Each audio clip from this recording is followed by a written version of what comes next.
Olá, prezados alunos, tudo bem? Gente, a gente vai dar início agora à nossa segunda unidade, tá? Nessa segunda unidade, a gente vai trazer alguns autores, né? Como Karl Popper, Irving Lakatos, Thomas Kuhn e Paul Feyerabend, tá? A gente vai começar a nossa discussão com Karl Popper, tá? E apresentando o falsificacionismo, que é a sua grande teoria, né? A sua grande contribuição, né, para a filosofia das ciências, né? E antes da gente começar, né, a falar do Karl Popper propriamente dito, né, a gente vai ver no primeiro momento, a gente vai ver uma crítica ao indutivismo, tá? Uma crítica justamente ao positivismo, né, vamos dizer assim, e ao neopositivismo do Círculo de Viena. Eu creio que vocês, né, já tenham estudado, né, toda a primeira unidade para ter esse arcabouço, para que a gente possa iniciar as discussões, né, sobre o falsificacionismo, tá ok? Do Karl Popper, tá? E sem falar, né, acho que vocês também já perceberam, né, como a filosofia e a história se tornam importantes para a gente entender todo esse processo de desenvolvimento das ciências naturais, das ciências também humanas, tá? E, consequentemente, toda essa parafernália, né, que a gente vive hoje em dia, tanto a ciência aplicada como a ciência teórica, ok? E a gente vai iniciar justamente retomando algumas concepções do indutivismo. A gente vai falar do indutivismo, né, que é a ciência derivada da experiência ou derivada dos dados da experiência. A gente vai dar uma retomada nessas questões, a gente vai falar sobre isso, né, antes da gente adentrar propriamente no Karl Popper, né? Como vocês percebem já na imagem aqui, esse aqui já é o Popper, já idoso, tá? Ele vai morrer em 1994. Uma coisa, por exemplo, que todos esses teóricos têm em comum, todos eles viveram durante o século XX, tá? Então são os teóricos, não que sejam os teóricos mais próximos da gente, né? Porque existem inúmeros outros teóricos, tá, já na contemporaneidade, tá? Mas são teóricos que deram grandes contribuições ao longo do processo de desenvolvimento e consolidação da ciência como a gente conhece hoje, tá? Principalmente em se tratando de questões de demarcação científica, de método científico e de outras questões mais, tá? E aí, vejam, eles nascem no iniciozinho do século XX, né? O Karl Popper, ele está ali presente naquele momento, ele vai nascer em 1902, né? Eles vão, por exemplo, acompanhar todo o desenvolvimento de uma nova revolução, justamente a revolução do átomo, né? Eu acho que, por exemplo, Einstein pode ser a maior figura nesse momento, mas não só Einstein, né? Quando a gente fala do átomo, a gente fala de Rutherford, a gente fala de Bohr, a gente fala de Max Planck, a gente fala de Heisenberg, tá? A gente fala de Albert Einstein, tá? Então é um grupo de cientistas que vão começar uma nova revolução. Se Galileu Galilei, Johannes Kepler e Isaac Newton deram início a uma grande revolução científica nos séculos, né, nos séculos 16, 17 e 18, quando a gente chega no século 20, né, finalzinho do século 19 para o século 20, a gente tem uma outra grande revolução que a gente está vivendo até hoje, que é a revolução da mecânica quântica, né? E o átomo, ele está no centro dessa discussão, tá? O modelo atômico de Rutherford, depois o modelo atômico de Bohr, né? E aí a gente tem Linus Pauling, a gente tem Max Planck, a gente tem Albert Einstein, né? Todo o desenvolvimento dessas questões, né, relacionadas ao átomo vão dar origem a uma nova revolução, justamente a revolução da mecânica quântica, que vai superar a mecânica clássica, a mecânica de Isaac Newton.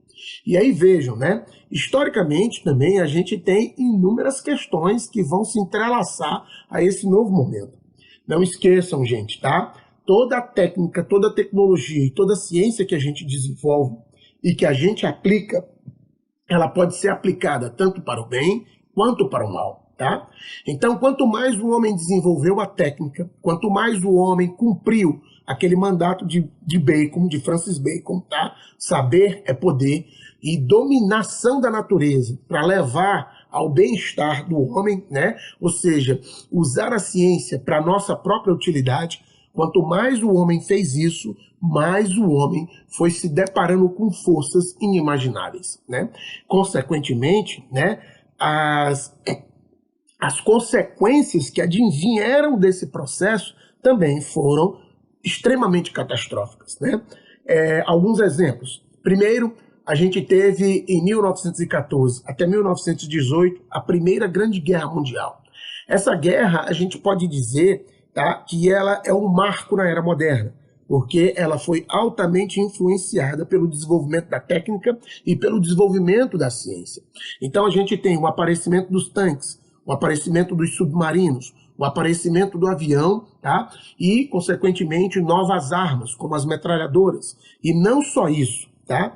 Com o desenvolvimento da indústria química, com o desenvolvimento da engenharia química, né? Essa ciência, né? Que tanto quanto a física, ela vai se tornar extremamente importante nesse início do século XX e também na nossa contemporaneidade, a gente tem o quê? O aparecimento das guerras químicas, né? Pela primeira vez na história, o homem vai usar um gás como arma, tá? O famoso gás mostarda. Aqueles que tiverem interesses, né, façam uma pesquisa no Google para tentar descobrir a história, né, ou para vocês verem a história desse gás, tá? Mas o gás mostarda não é o único, né? O gás mostarda foi usado pela primeira vez em 1916 pelas tropas alemãs contra as tropas inglesas, tá? E aí vejam, né? A gente tem a técnica, né, potencializando um dos maiores males que nós humanos praticamos desde as épocas mais remotas, a guerra. A guerra ela vai se transformar completamente. Só na Primeira Guerra Mundial, para que vocês tenham uma ideia, mais de 10 milhões de pessoas, aproximadamente, morreram. Sem falar de inúmeras e inúmeras outras que ficaram aleijadas, cegas por causa do gás, né?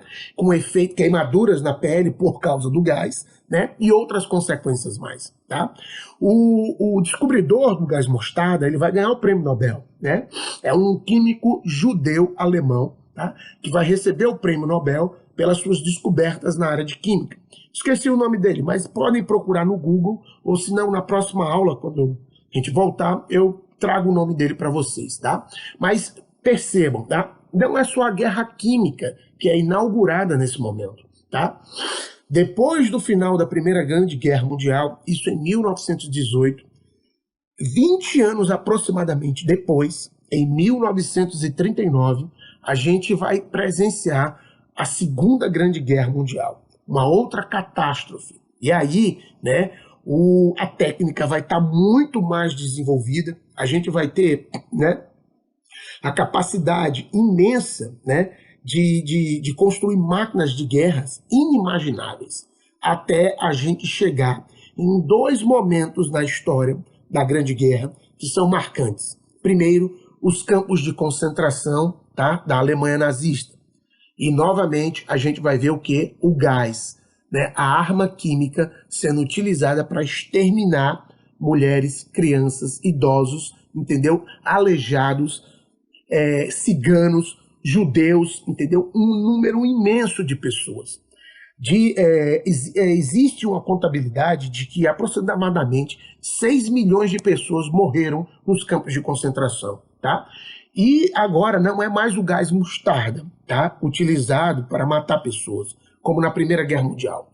É o Zyklon B, é uma outra espécie de gás. Na verdade, né, ele é um pesticida que entra em contato, né? Ele é um pesticida que é fabricado